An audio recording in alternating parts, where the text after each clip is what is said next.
कि जाओ जाकर के बाबा से पूछो क्यों गाली दे रहे हैं, क्यों दे रहे हैं।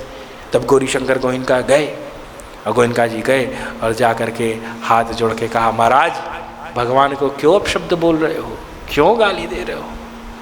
तो उस समय बाबा ने कहा, तुमको दे तुम सुनोगे। हमारे गौरीशंकर गोइनका उत्तर प्रदेश के बहुत बड़े व्यापारी, बहुत खूब पैसे वाले, और हमारे वैरागी बाबा और हमारे दादा गुरुदेव पंडित विजयानंद जी त्रिपाठी, ये तीनों लोग गए बद्रीनाथ की यात्रा के लिए। और जिस समय बद्रीनाथ की यात्रा पहले बड़ी दुर्गम होती थी, अब तो रोड की व्यवस्था, हेलीकॉप्टर की नाना प्रकार की व्यवस्थाएं हो गई हैं। रोड बहुत अच्छे 4 लेन रोड का कंस्ट्रक्शन चल रहा है, हो भी गए कई जगह। अब तो कैलाश तक जाने की व्यवस्था हो गई है, कुछ दिनों में चालू हो जाएगा। अब कि भारत से ही आप कैलाश जा सकते हो, कैलाश मानसरोवर, चाइना जाने की ज़रूरत नहीं पड़ेगी। तो साहब ये लोग पहले चट्टी चट्टी हो करके जाना पड़ता था, बहुत दुर्गम।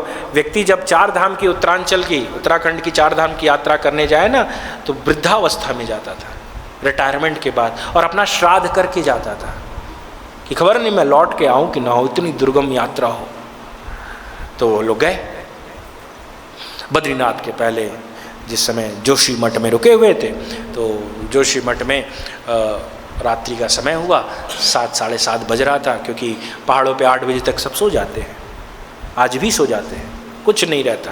तो 7 साढ़े 7 बजे आश्रम में जहाँ रुके थे, उस आश्रम के मंदिर में से जोर जोर से गाली देने की आवाज़ आई, खूब जोर जोर से, खूब अपशब्द।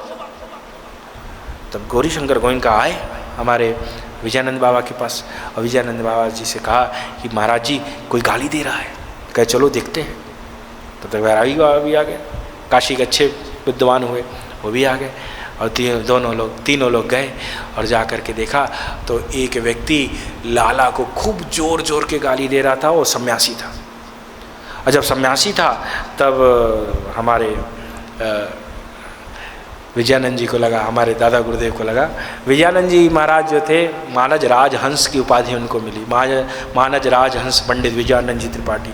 उनका मानस पे बहुत सुंदर टीका, उसके टीकाकार हमारे पूज्य दादाजी 3 भाग में है। यदि उसको पढ़ लिया जाए तो रामायण में आप कहीं से किसी से भी संवाद कर सकते हैं।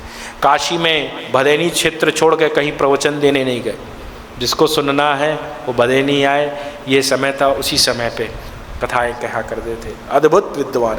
तो जिस समय देखा तो उस समय गौरीशंकर जी से कहा कि जाओ जा कर के बाबा से पूछो क्यों गाली दे रहे हैं, क्यों दे रहे हैं। तब गौरीशंकर गोइनका गए और गोइनका जी गए और जा कर के हाथ जोड़ के कहा, महाराज भगवान को क्यों अपशब्द बोल रहे हो, क्यों गाली दे रहे हो। तो उस समय बाबा ने कहा, तुमको दे तुम सुनोगे।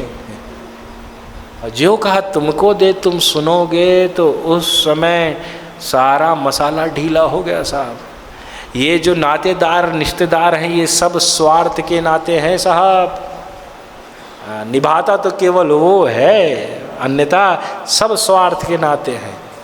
आपको बुरा लगे तो अच्छा लगे तो बर्बाद कड़वी है, सब स्वार्थ के। तो उस समय कहा है कि क्यों गाली दे रहे हो, बताओ ना, आप मुझे देने की इच्छा है मुझे भी दे दो, पर ठाकुर को क्यों गाली दे रहे हो। तो कहा सुबह से भिक्षा मांग रहा हूँ, रात्रि हो गई, आज भोजन की व्यवस्था नहीं। जो सुना है त्यों अपने सेवकों से कहा है। हमारे विजयानंद बाबा ने कहा कि महाराज जी के लिए तुरंत भोजन की व्यवस्था कराई जाए, तुरंत शीघ्र भोजन की व्यवस्था कराई जाए।